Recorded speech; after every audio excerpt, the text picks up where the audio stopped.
better never let it go. You only get one shot. Do not miss your chance to blow. This opportunity comes once in a lifetime.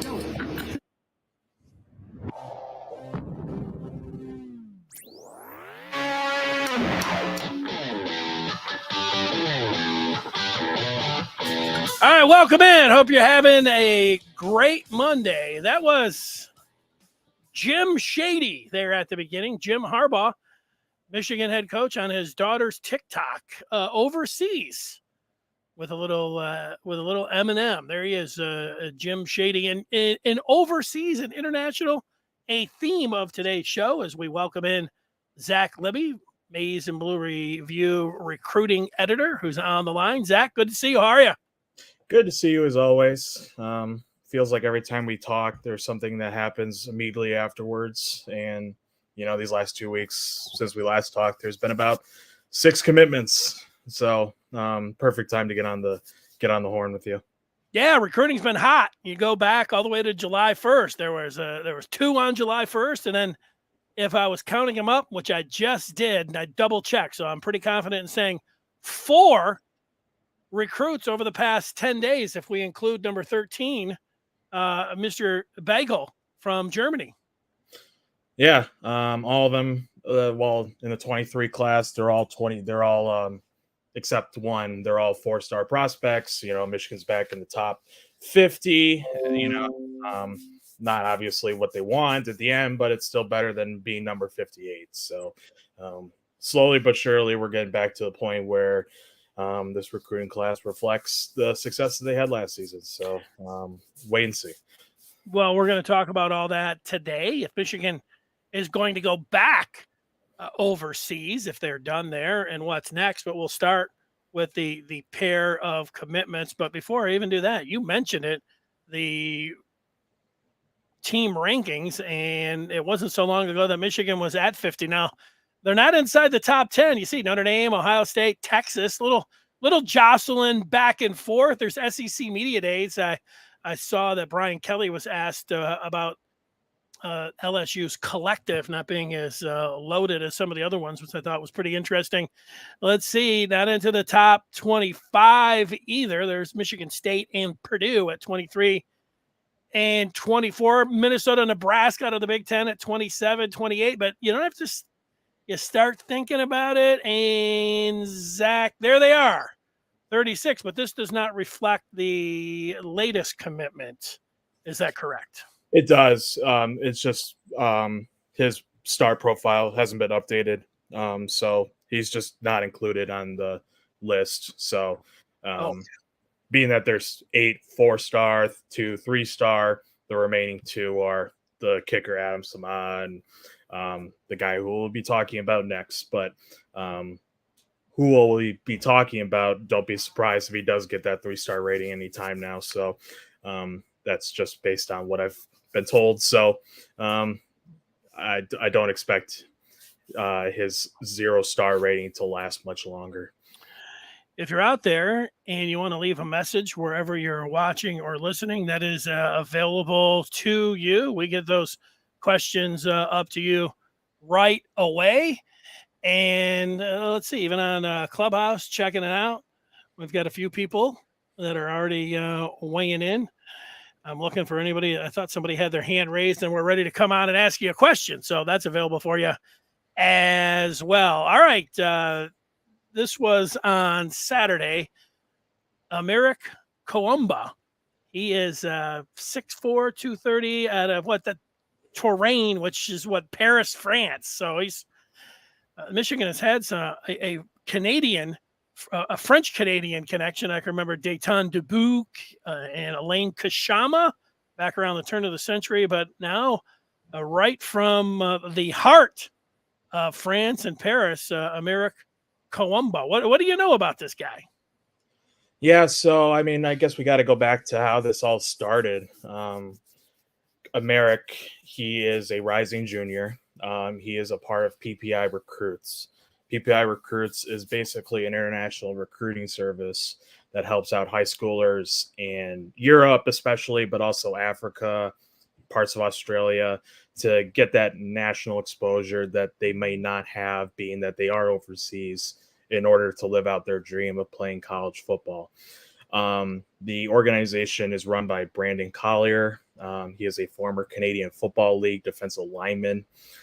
He's not actually born in Germany, but he lives in Germany right now and runs his academy. He's actually born and raised in Cleveland, Ohio, but it actually started, the organization started in 2016, which was the same year that one of his players got noticed by Michigan, and that's really how the relationship took off. Back in 2016, that's when Harbaugh took his players out to Italy to see the Pope. That's when Collier decided to fly out with one of his players, Julius Welschoff, to meet with Don Brown, and that's where they got introduced to each other, and ultimately led to Julius signing with Michigan. But that's how it really got started with the connection between PPI and Michigan, was because of Don Brown and his interest in the German defense edge rusher. And then it's been a few years in between then and now, since Michigan was was decided to offer kids from PPI recruits. But that all changed with Elston coming on board, because Mike has a really strong connection with Brandon. There was a lot of targets that Elston was going after during his time at Notre Dame. A name, for example, is Hiro Kenu, the 2022 Rivals 250 defensive lineman who ended up signing with Ohio State. But that connection continued when Elston went over to Michigan. It all transpired this June when Collier decided to take his guys internationally to the United States for the June camp circuit hosted by, a bunch of team-hosted showcases by the universities, and one of them was Michigan. And that led to Elston really catching eyes on Aymeric, and Elston was also able to go outside of, go across country, the TCU mega camp, I think the Mercer camp as well. So he's been able to scout him quite a bit, leading to that offer. And then ultimately, less than a month later, Koumba commits. So it just, he commits with just two offers.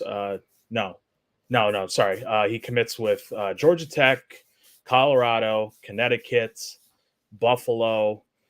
I'm missing one, but Michigan was obviously the biggest offer that he had.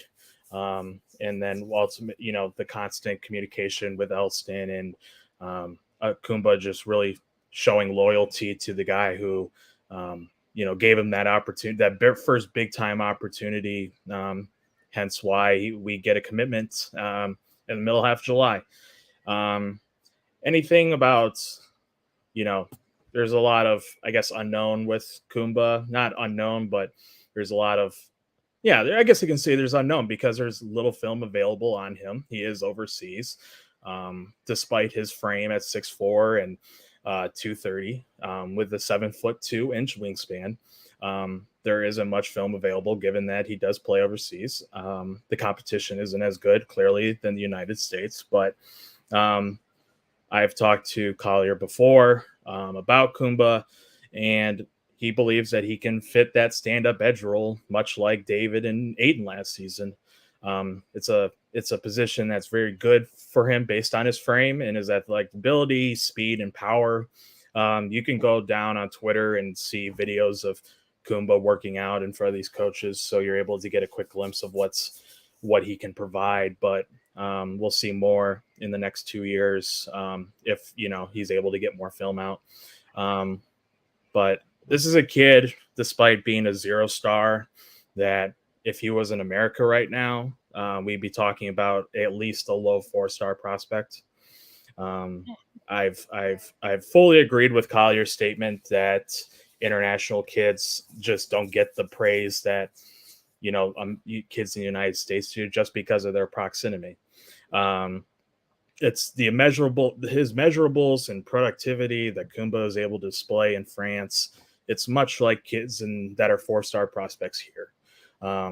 But yeah, he has a really good relationship with Coach Elston, who, like I said, flew out to see him at more than one camp.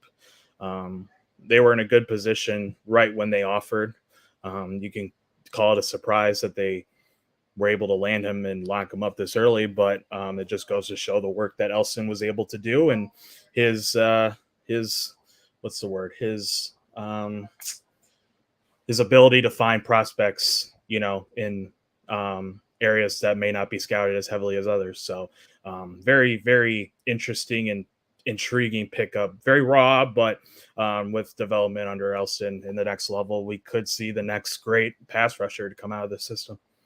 Yeah, here's some of the feedback. Yakov saying it might be a good move. However, he'd be shocked if he played a competitive down till at least 2025. I did see a comparison on Maize and Blue review, and it was a favorable comparison to David Ajabo, who redshirted, and then you didn't see much of him as a freshman. And of course, last year he just blew up. So, that's when you see and hear that comparison, you feel good. I wonder.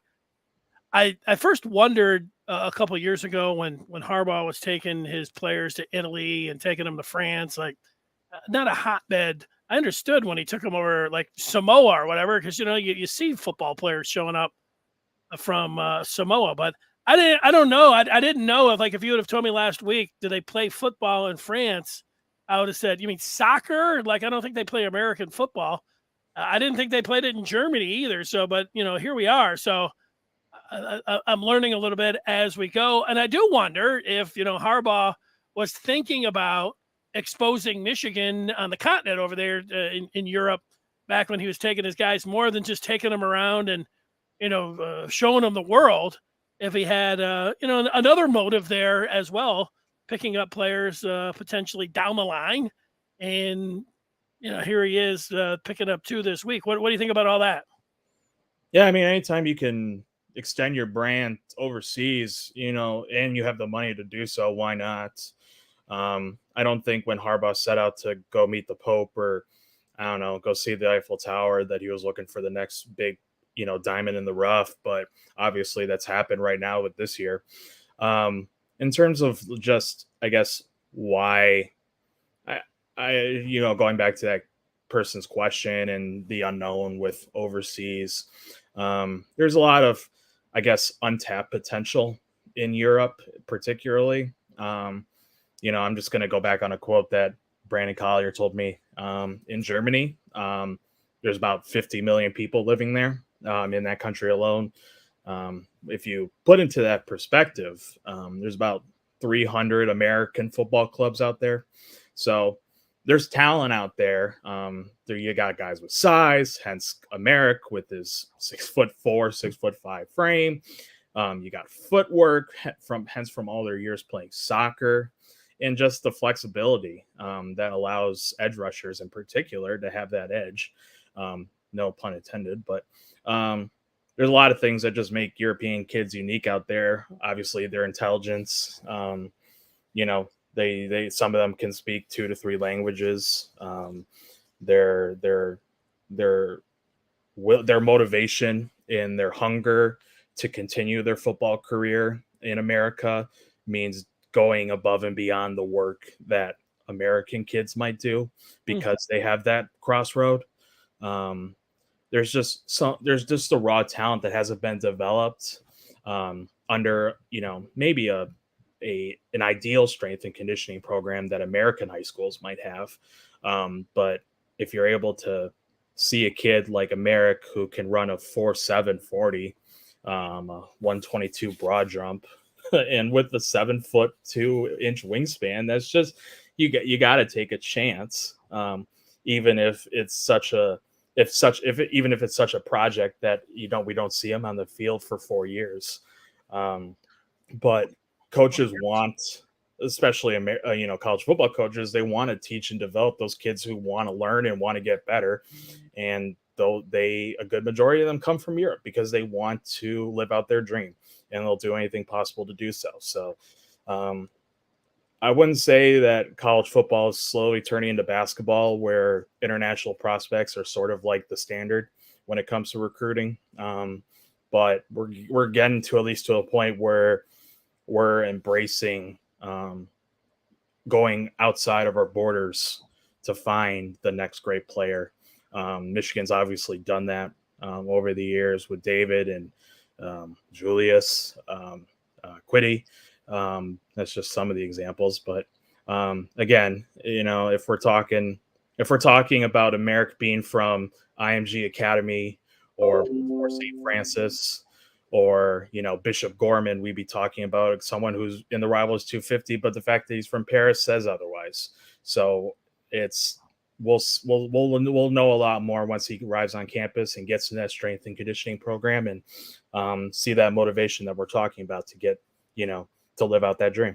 Yeah, maybe it works. The one thing with Quiddy Pay and David Ajabo, those guys had a route to Michigan, but those guys had come over and played some high school football. So you had them in America, and were you able to evaluate them there? It's kind of like what Collins Shumpong, who just committed recently as well. He's got a year or two of high school ball. So these guys are really unknown. Julius Welshoff is still on the Michigan team. And, you can see, I see some of the Michigan fans, wondering about, I mean, it's a big question mark. You even said 4 years down the line, you're taking a guy, can Michigan afford? I wonder if name, image, and likeness affected this, because one thing we have seen over the past year is that players, international players with visas cannot benefit mostly from name, image, and likeness. And as Michigan, getting international players where they don't have to pay any upfront money. Now, there have been a few in basketball. I don't know if there's anybody else in football. There have been a few in basketball. Tshebwe from Kentucky comes to mind, the player of the year last year. He is going to get a little name, image, and likeness money. But is it going to be down the line for these guys, even if they are able to? Not saying that it's a cost-cutting move or a financial move, but I do wonder if that came into play at all when you're talking about Michigan. Let's get some feedback for you here. What do you think? This one is, we got two from Antoine, who says Michigan should easily slip back into the top 10 when it's all over, unless they want to pack the roster out with lower tier players. Well, you want to take a shot at where you think Michigan might end up in the rankings? Antoine saying top 10. What about you? I'll just say that if they don't end up in the top 25, it'll be a disappointment, but that's just obvious. There's so many players. I mean, I've done a couple articles talking about the best case scenario for both offense and defense when it comes to the 23 class. And there are quite a few more prospects that are uncommitted that are considering Michigan. I mean, I can go down the line of dropping names, but there's going back to what I said, Michigan needs to get back in that top 25 in order to have that respect, to have a respectable class. We're at the stage right now, hence the fact that they got 6 commits in that 23 class in the last month. But even I don't think if they end up in the top 25, Michigan fans won't be pleased. There's so much high expectations coming off that season that, Michigan needs to, build off that momentum. And we've talked about this so many times on this podcast that it's like, beating on a dead horse, but I don't want to say it's only July, but there is quite a few months left to get back into that ranking. We have the annual barbecue at the Big House that's less than 2 weeks away. That could lead to some noise. Fall official visits haven't even yet to commence, but I trust Michigan's process, even if they go after these low tier players. And I say low tier, I mean these 3 stars that might not have the ranking on Rivals that these others might have, but they want kids that fit their system and fit their culture. So like I said, I trust what they're evaluating, and I trust who they're going after, and I firmly believe that the ones who do hold interest in Michigan aren't speaking, aren't lying.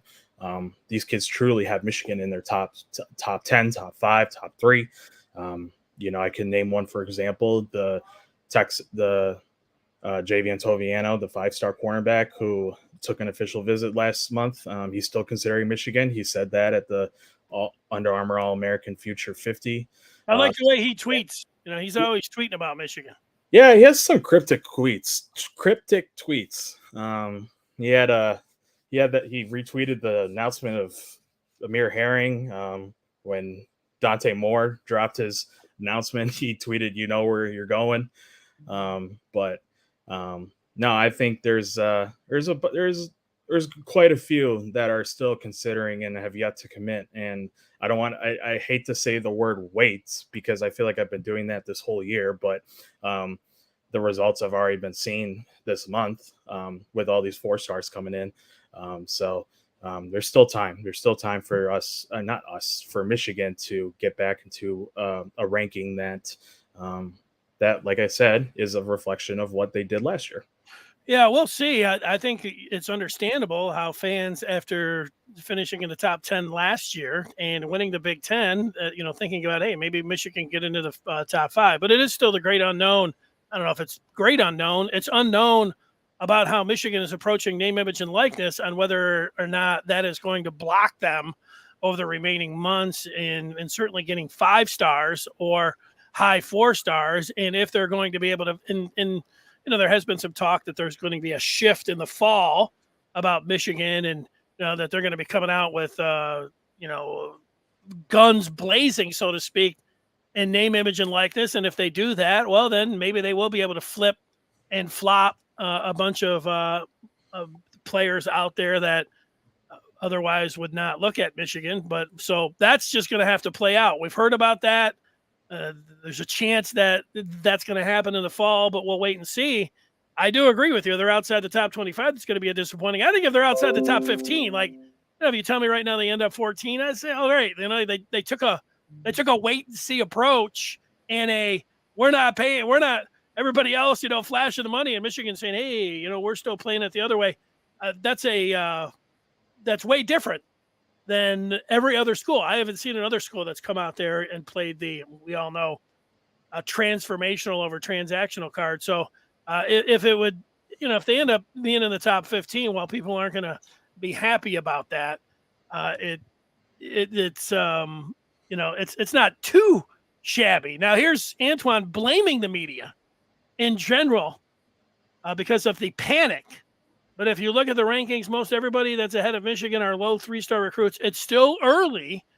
People need to relax. Yakov saying that he'd be far more impressed with Michigan getting a 4-star D lineman from Atlanta. And yeah, KC doesn't sound excited about the European players because they're not really known for being great football players. So what do you think, Zach? Well, I guess the 4-star D lineman that one guy's talking about is Caden McDonald. Caden is expected to be at the barbecue, like I said, about the barbecue being a big stepping stone for good results in the fall. He's one that took an unofficial visit in June and has told us his intentions of going back for an official for the Hawaii game. He's their top nose on the board. Very, very athletic, very powerful. Comes from an area that has a hotbed of football in that suburban Atlanta area. So he's one to look out for. And I said could lead Michigan back into that top 25 ranking. In terms of, you can be excited or not excited about landing a commitment like this, but, I'm going to trust Elston in his evaluation of a player like Koumba.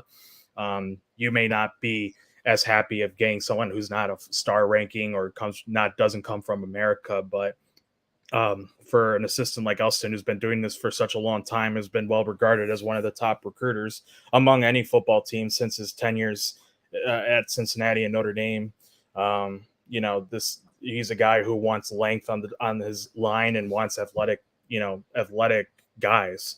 And I can go back to him, Koumba's having a 4.7 and a 7'2" wingspan. So, like I said, if you don't want to, if you don't believe in what Elston is doing, that's fine. But I will, because of his pedigree of years of doing this and being able to develop guys into NFL ready talents. So, regardless if he's from Paris, France, Tijuana, Mexico, or Orlando, Florida, he's going to find the guys that fit this system. So that's what he's going to do.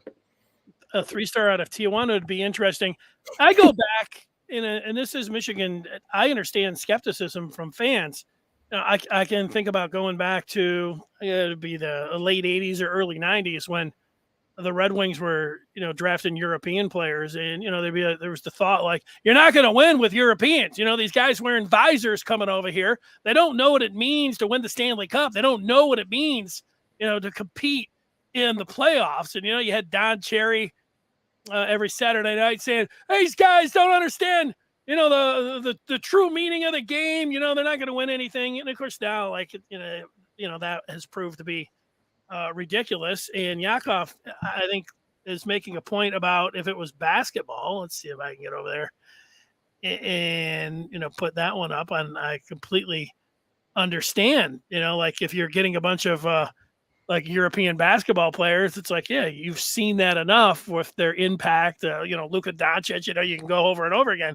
But we have not seen that with football. But if you're saying, I don't know, not even fans. I hear a lot of media say, you really have to have that inside that, a lot of people like to call it a dog. You got to have that fight. The European players that are going to be coming over here, are they going to have that fight in them like American players? It sounds a heck of a lot like what Don Cherry was saying about guys wearing visors and what people were saying about Darko Milicic, back when the Pistons drafted him. Did he have any heart? And steely-eyed, cut your, put his foot on your throat, all that kind of stuff. Maybe some of the same stuff here. In Michigan being one of the, being one of these teams first in on it. Maybe there's something. But I understand the skepticism. Having said all that, I got two things. Well, three things. Outside of the topic, you're talking about the Red Wings and the Russians. I'm not a hockey fan, but I actually saw that ESPN 30 for 30 about Red Wings in Colorado. And unfortunately, I could not see myself in the video as a 1-year-old at the Washington Arena for the Stanley Cup in 1998 because I was there. But I guess with basketball, with having it being such a common norm, we can go back 30 years and we can talk about guys like Drazen Petrovic and the one guy from Portland. I forget his name off the top of my head, but Sabonis. Thank you. They had that. I guess that journey into proving otherwise that European prospects can compete in America. We're at this point now where it's a norm to get guys from Eastern Europe. But with football, it's just not as common. So media, fans, anyone alike can prove can share their skeptics on it. But if I was in their shoes and I was a 16-year-old from Europe who wanted to go play college football in America and live out that dream, and I had an opportunity to do that in Michigan, I would have so much motivation and determination to prove to everyone that may not have rejoiced in my commitment that it would just lead to so much success just based on that work ethic. That's at least my prediction for guys like that they're going to come here, they're going to do the right thing, and they're going to be successful off the field. They're going to walk away with a degree. They're going to prove these doubters wrong based on their, like I said, their intelligence and their athleticism that just isn't known because we don't have film, but it's there. And they're going to, if the ceiling is reached to get an All-American status, then that's what they're going to do. let's say this doesn't pan out and we never see Koumba on the field. At the very least, you get some guy who embraces the tradition and the culture at Michigan, who, like I said, wants to do something for himself as a human and graduate and lead a life as an adult because of what he was able to do at Michigan. And I think that's the kind of student athlete that fans and media would want at Michigan. So it's a win because we get more, because Michigan gets more guys for their 23 class. It will be a win if Elston is able to see his belief that was made in June come to fruition in a couple of years. And it's a win for the kid because he's able to, like I said, live his dreams. So it's just a feel-good story that could result in us talking about him becoming that All-American and being the next David Ojabo or the next Aiden Hutchinson or Kwity Paye. So, I understand the skeptics, but it's way too early to have doubts on what he can do, just based on him as a personality. So it's intriguing. It'll be intriguing to watch. All right, before we move forward just a little bit, I'll read the rest of the feedback here. Yakov saying it would be more likely to find production with a high 3-star from Texas, Georgia, or Florida. Sorry if I'm sounding negative. If it were basketball, I would say otherwise. Antoine, Ojabo was a foreigner. It's about scouting people. People are so ignorant that they don't think outside the box. If you can start a pipeline for international players, why not? Yeah, there's just not the blueprint there. I think Antoine, that's right. Like, and Ojabo came over and played a little high school football. That's why when you're talking about Kwity Paye, and that's why you're talking about Collins Champong, who also went out to California and played a little bit of high school ball. The thing, like, if Julius Welshoff was an All-American right now, and you're saying, wow, the Wolverines are just ready to bring in the next Manuel Beigel, they're bringing in the next Welshoff, but Welshoff really hasn't contributed. Maybe he will this year, but, that's the thing. And you're always looking for that success, and it's understandable. Otis asking if Michigan flipped 4-star recruits on signing day last year. Michigan has flipped recruits in the past. The unknown is going to be name, image, and likeness, and where Michigan's at with it.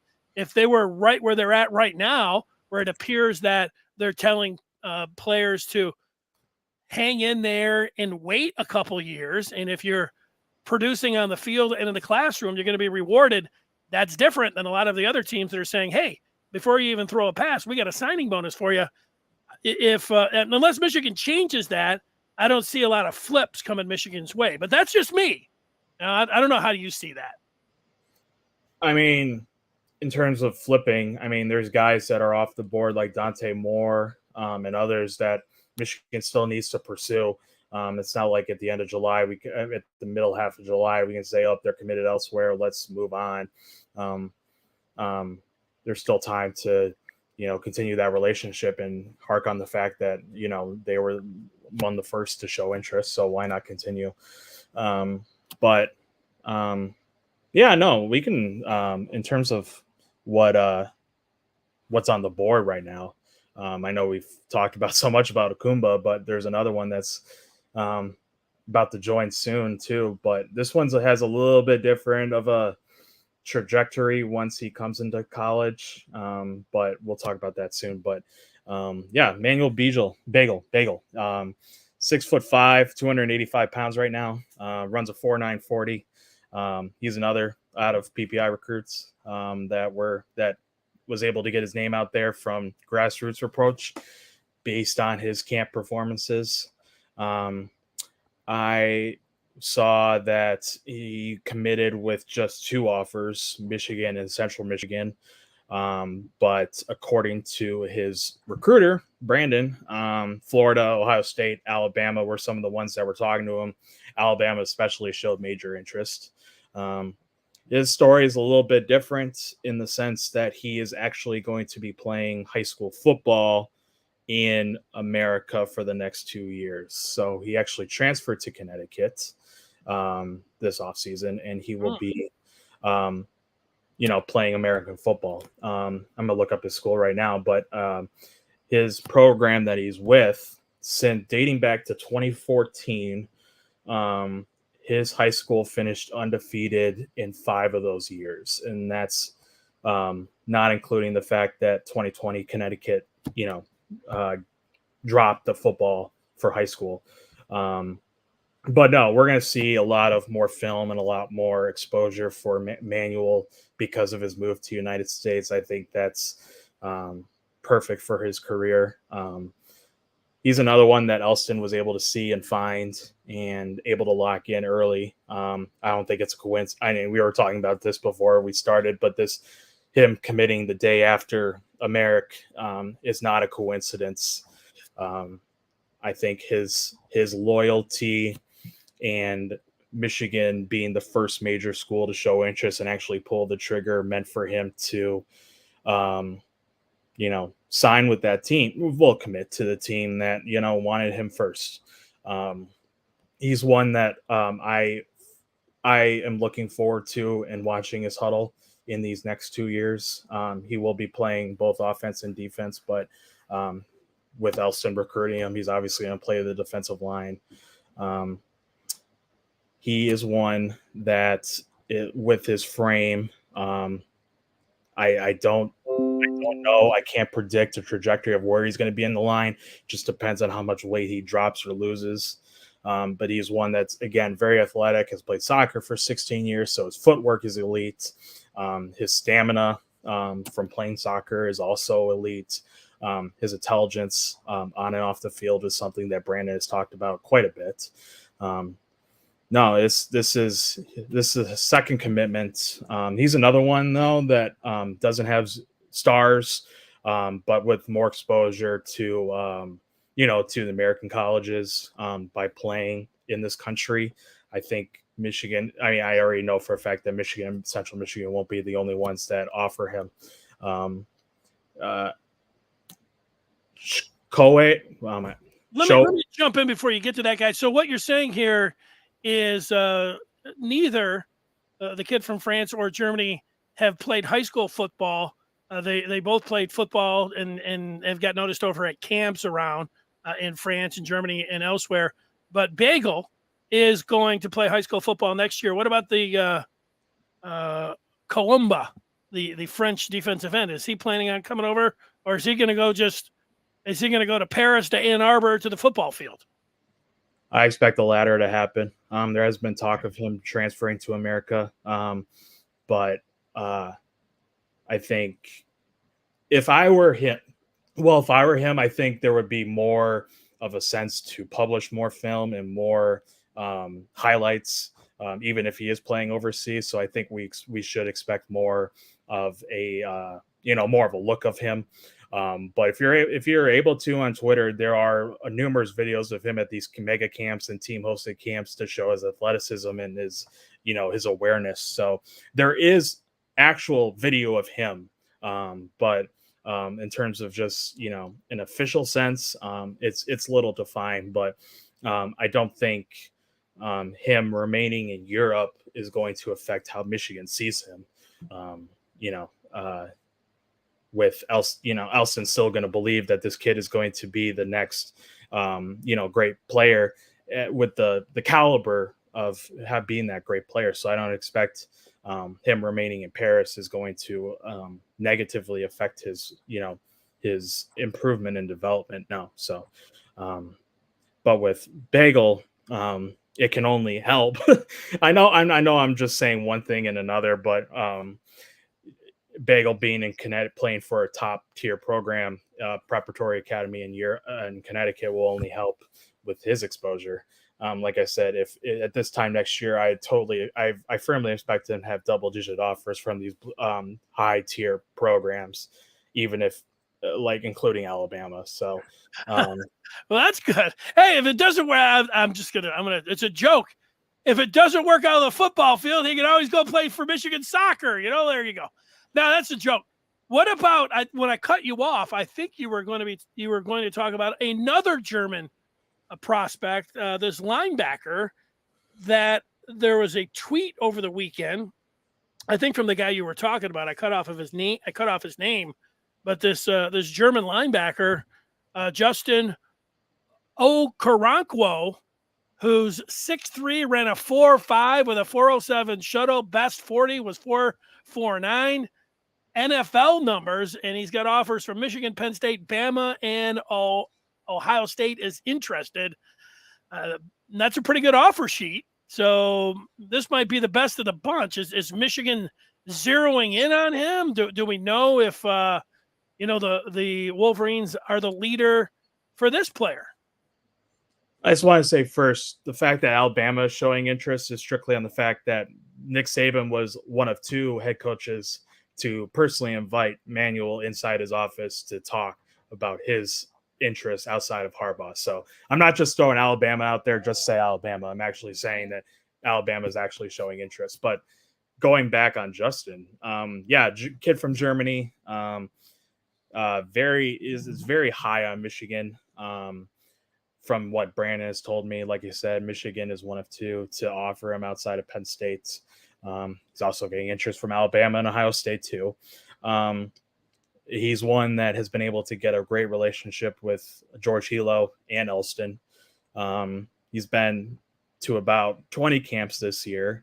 And I know, Brandon Collier might be a little biased, but he said he hasn't seen one linebacker in the 24 class that's better than him. 6'3", 4.5 40, close to 200 pounds, over 200 pounds. We have reported on this before, Josh, especially that, he could be the next one in line to commit.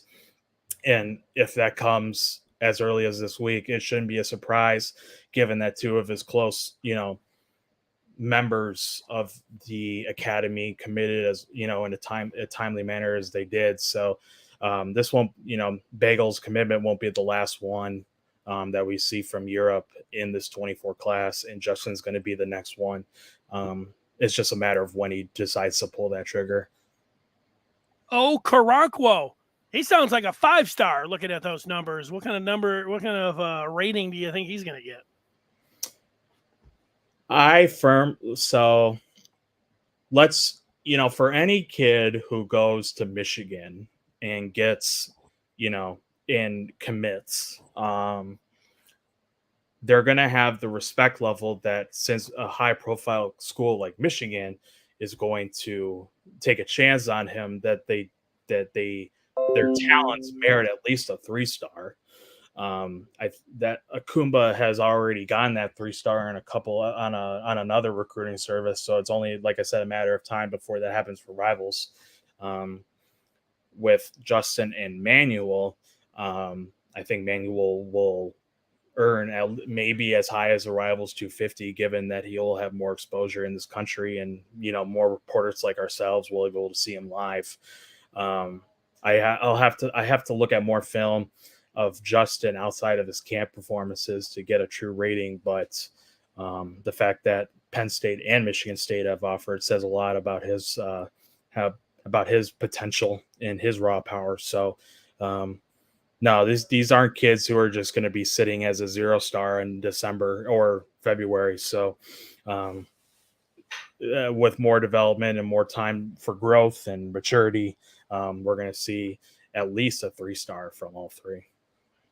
All right. Before I let you go, you mentioned a little bit, just kind of in passing earlier, the barbecue, and I wanted to ask you about Jaydn Davis. Is Jaydn Davis? He's a quarterback in not this upcoming class, but next year, 24.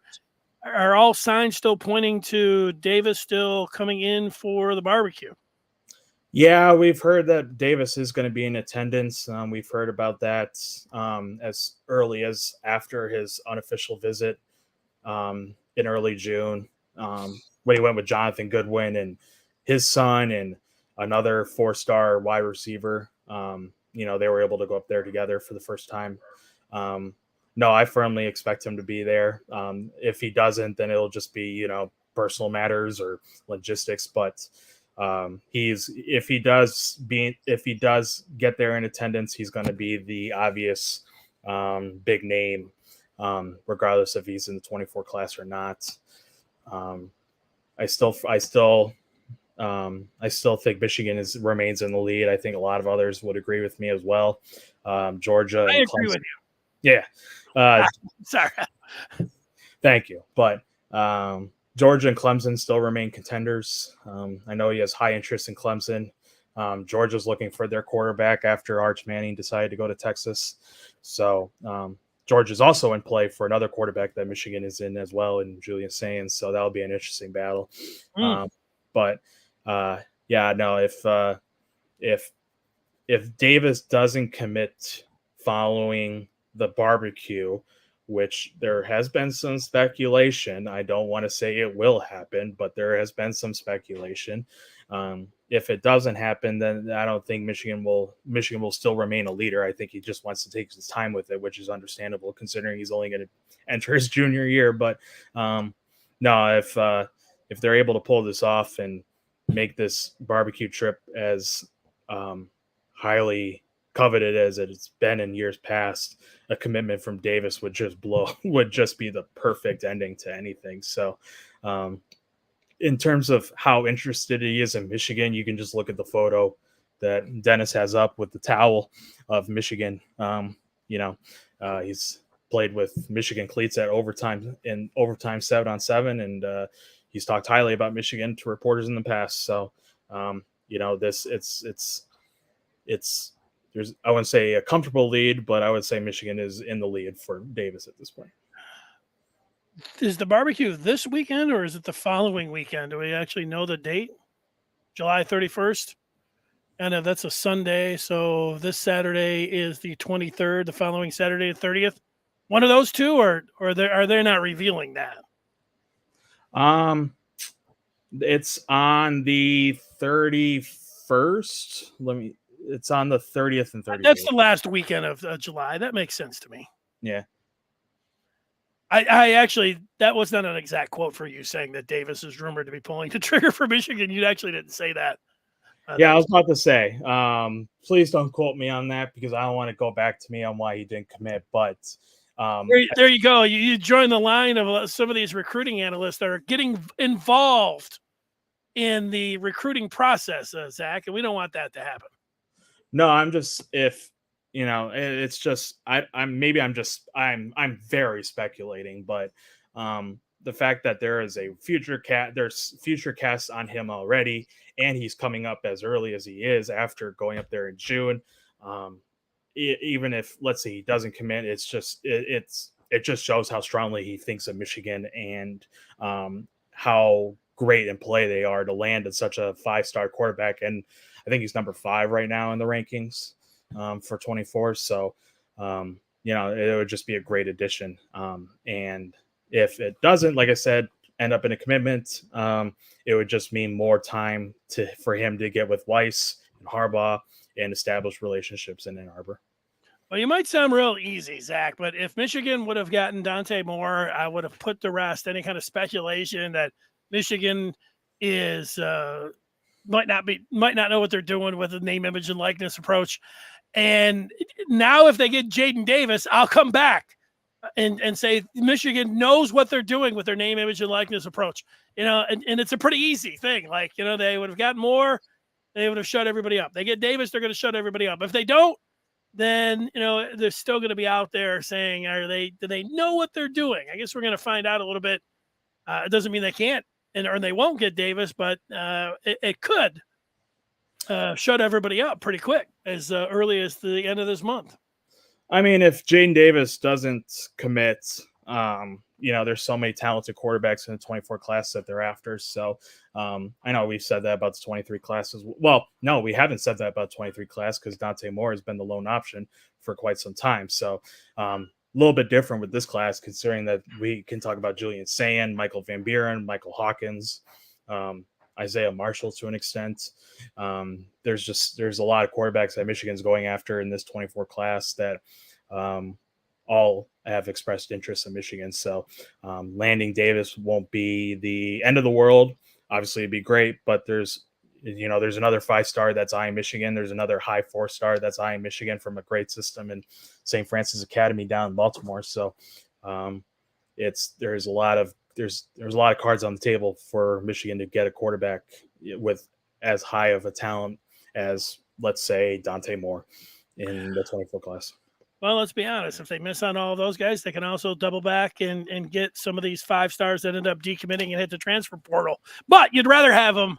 You'd rather get somebody like Jaydn Davis as a commit, and so then he can go out there and recruit for you, and that's the best laid plan, But there are other avenues. Just if they miss on all these guys, there are other ways to skin a cat, right?